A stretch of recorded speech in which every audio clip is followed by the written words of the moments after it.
Welcome back to the Kosi Arsenal channel. My name is Kosi. Welcome back to a brand new video.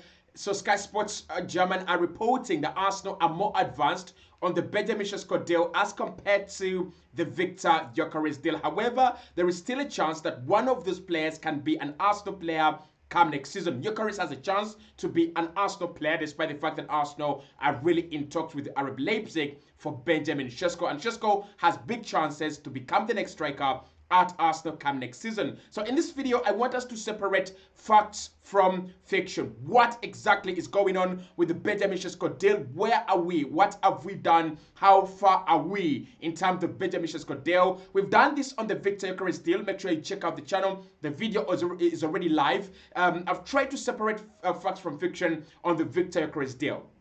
I know a couple of people like him, but we have talked about the positives on the deal, and we have also talked about the difficulties that Arsenal are really pointing to when it comes to that deal. And in this one as well, we'll talk about some of the reservations Arsenal have on Benjamin Sesko, some of the difficult parts of the deal, and why it could be an easier deal to do as compared to the Victor Gyökeres deal. Let's get into it. I want to start off with the personal terms because they are very, very important when it comes to such a deal. So Benjamin Sesko is a player that is wanted across Europe. Liverpool, Chelsea, Arsenal, all clubs that are looking for a centre forward this summer are very much interested. And I think when it comes to Benjamin Sesko, he's going to be a little bit expensive in terms of competition because he's that young striker that many clubs really want to get and maybe use for the next 5-6 years.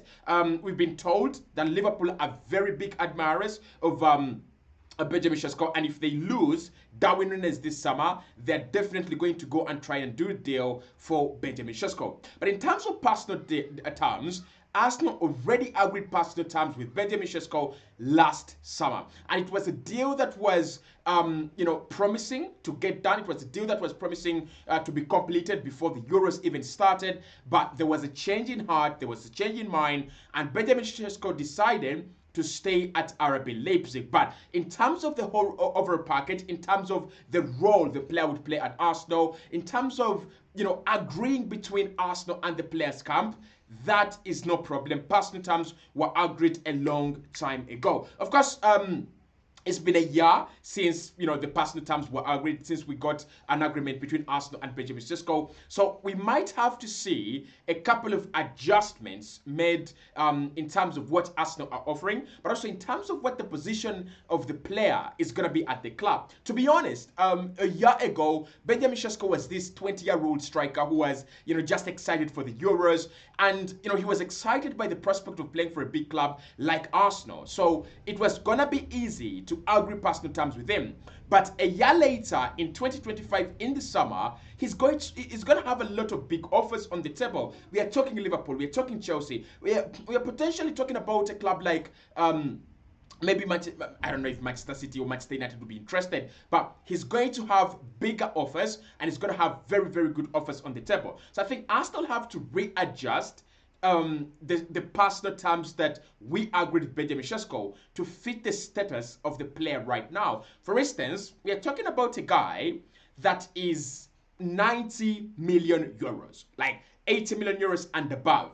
That is quite expensive. You're not going to give this guy pennies. You're gonna have to pay him some good money that reflects the status of this player. You don't sign a 90 million euro player and you give him pennies. You give him very, very good money. That is number one. Number two, the other thing I think about him is that he will have developed as a player, and that's why his release clause went from 50 million to 90 million. He's developed as a player, and I think Arsenal will have to do whatever it takes to convince him that we will reflect his status as an improved player in the new personal terms that we have to agree with him.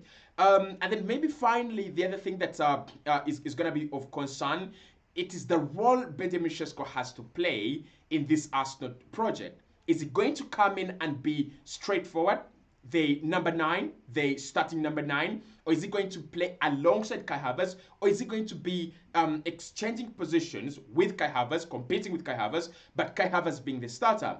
And for me, it's going to be very key. That is going to be very key because he wants to go to a team that can guarantee him that freedom that can guarantee him that chance to develop into one of the world-class strikers. And if you're gonna develop into one of the world-class strikers at a club like Arsenal, you've got to play football. You've got to get the chances. So if Mikel and Andrea Bata are telling him, you're gonna come in at Arsenal, but you're going to be the number one target, the number one striker, starting every single match day, then I think it's a little bit easier for us to sway him into our favor.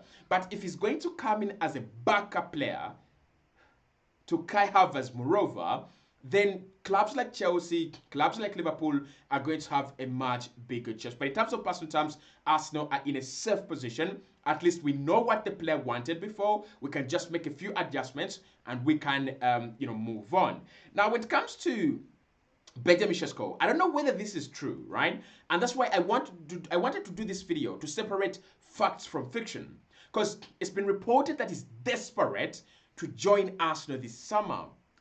And in my opinion, this is not true, right? This is fiction. And the reason why I'm saying this is fiction is because when you think about Sesko, if he were desperate to join Arsenal, last summer, he got a big chance. He had a very big chance to join Arsenal last summer for less than 70 million euros. He would have gotten a very, very good deal, at Arsenal before the Euros. It should have been absolutely okay. It would have been fantastic, right? That didn't seem to me like a player who was desperate to join Arsenal, right? Players that are desperate to join Arsenal are the likes of Gabriel Martinelli, right? They're the likes of Thomas Partey. Players that will do anything to join the club. But Benjamin Sesko, I am really not buying this story.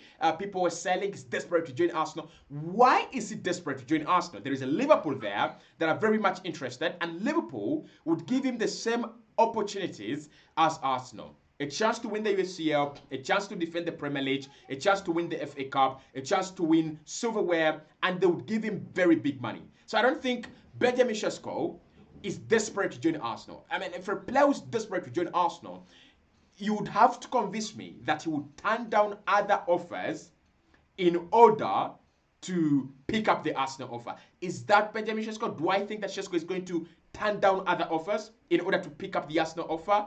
Absolutely, absolutely not. Like 100% not, right? So I don't think it's desperate. I don't think it's desperate to join us. I just think that the player is okay with the Arsenal project. Maybe he's been excited. Maybe he's been enticed by this Arsenal project. And the way Arsenal sell their project, Andrea Bata and Mikel Arteta, boy oh boy, these guys are good at making you think that there is gold to be mined at Arsenal. So I think he's excited. He's okay with playing for Arsenal, but I don't think he's desperate. I think that is fiction. And then it's been said that Arteta is desperate to sign Benjamin Sesko this summer. I think people were saying that Arteta is desperate to sign Benjamin Sesko this summer are the people who think Sesko is a much better project, a much better deal than the Victor Gyökeres deal. I don't think Mikel Arteta is desperate to join Sesko. Why would he be desperate to join Sesko? Of course, there are a few reasons why Mikel would be desperate. One, his data team have told him this guy is the big deal. This guy is the real deal. Next 3 years, you have a new Alexander Isak. And I think at the back of Mikel Arteta's mind, it's the fact that he can get Isak is now ringing more hollow. He now understands he's not going to get Alexander Isak. It's over. And he's living in this kind of world where he regrets not getting Alexander Isak way back in 2022 for 60 million. And he's looking at Benjamin Sesko, and Sesko is ticking the boxes of Alexander Isak way back in 2022. I think it's more about nostalgia. It's about Mikel Arteta trying to, remember the day or the days when he had the chance to sign Isak and he didn't. I don't think he's desperate to sign Sesko. I think there are better projects out there than Benjamin Sesko. Like, if you have 100 million or million pounds, you can sign Julian Alvarez. If you have some good money, you can sign Hugo Ekitike. You can sign. There are other projects out there. I don't think Mikel is really desperate. I think he understands the profile of Benjamin Sesko. I think he appreciates the profile of the player. And if anything goes well, he would love to have him at Arsenal. That's about it. Not that he's desperate. There are no reasons why Arsenal would be desperate to sign a 23-year-old that has scored 16 goals in one campaign. Right? In any case, we should be more desperate to sign Victor Gyökeres as quickly as possible than Benjamin Sesko. So again, that I think is fiction.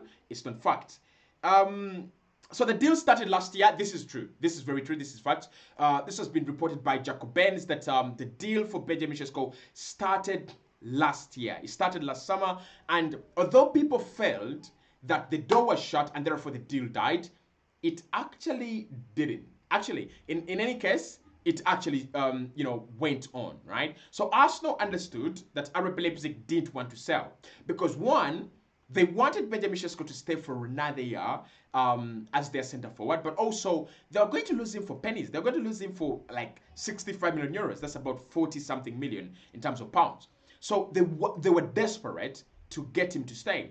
And Arsenal, being the good club that we are, we decided not to bully RB Leipzig, but we decided to sit down with them and with the player and tell them, listen, we are gonna let him stay, right? It's okay, we can let him stay. We shall come back next summer, and that's why I'm kind of surprised, but I'm not very surprised again that there are not so many other teams that look to be following the trail of Benjamin Sesko as closely as you'd see a Brian Mbeumo. Because now look at Mbeumo. Arsenal are there, Chelsea are there, and Manchester United have been in talks. Semenyo, United have been in talks, and Arsenal have been in talks, and potentially maybe Liverpool. If you look at the other teams, Florian Wirtz, Bayern in talks, Man City in talks, and Liverpool in talks until the others dropped out. So if you look at the other deals that would be exciting, you have around 2, 3, 4 clubs really pushing and pushing and pushing and fighting. But when it comes to Sesko there, it's like Arsenal, and then it's quiet. And then Arsenal again, and it's quiet. It's kind of like, it feels like there is a gentleman's agreement that the guy will go to Arsenal this summer at any point in time. So the deal started last summer. That is true. And that is why we have always said that even before the Jason Ato attempt to sign him in January, Arsenal had done a lot of work on this deal. And I think the fact that Sesko is not playing at Arsenal, is playing at RB Leipzig, is just a mere gesture of respect from Arsenal to RB Leipzig.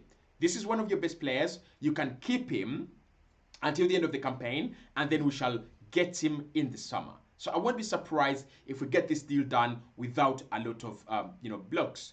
Talks with RB Leipzig are also true. They have been reported by a very credible source in Sky Sports Germany's room.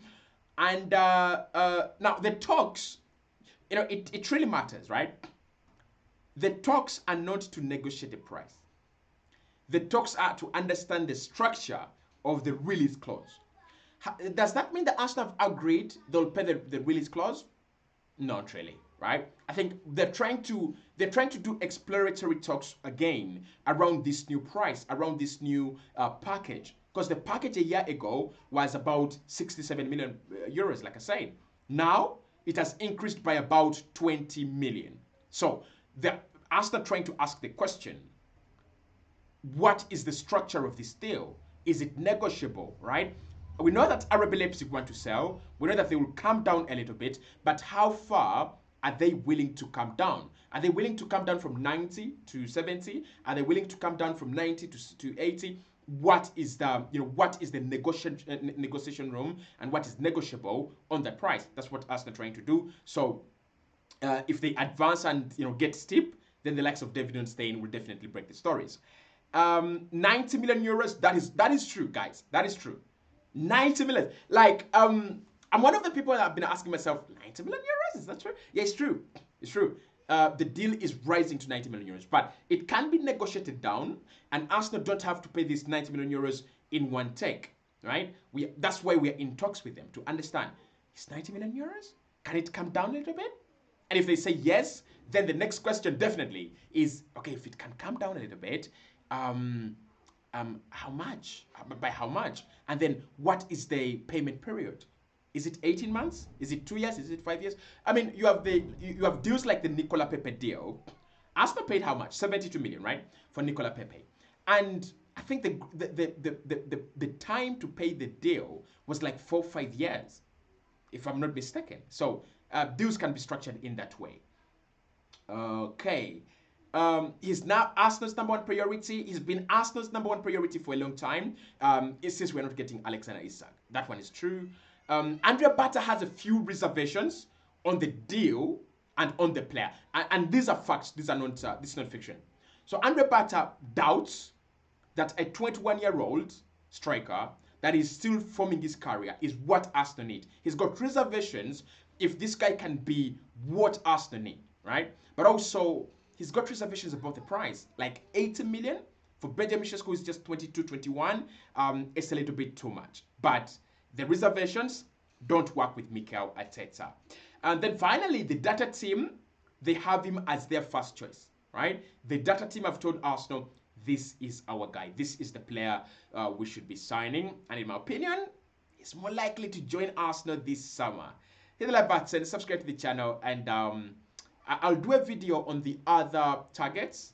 What about Isak? What about Julian Alvarez? What about Mbeumo that we're hearing? Where are we and what are the chances? When can Arsenal say that we are now moving away from Gyökeres and Sesko and we're pursuing other targets? We'll do a video on that.